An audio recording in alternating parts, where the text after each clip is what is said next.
Find dy by dx if y equal to sin x cube plus 7. ഇതാണ് നമ്മുടെ question. അപ്പോൾ ഇതെങ്ങനെ solve ചെയ്യാൻ നമുക്ക് നോക്കാം. That is y equal to sin x cube plus 7. Then differentiating. Differentiate ചെയ്യുമ്പോൾ dy യുടെ differentiation dy by dx equal to sin ന്റെ differentiation that is cos and x ന് പകരമായിട്ടുള്ള x cube plus 7 അങ്ങനെ തന്നെ എഴുതുക. That is x cube plus 7 into x cube plus 7 ന്റെ differentiation. That is d by dx of x cube plus 7.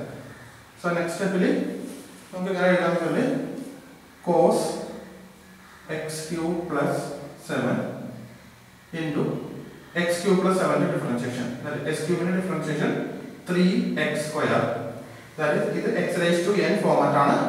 x raised to n എന്നാണെങ്കിൽ n x raised to n minus 1. n ന്റെ value 3 x raised to 3 minus 1 that is 2 plus 0. 7 ന്റെ differentiation 0. So 3x square ആദ്യം ഇടാം. That is 3x square cos x cube plus 7.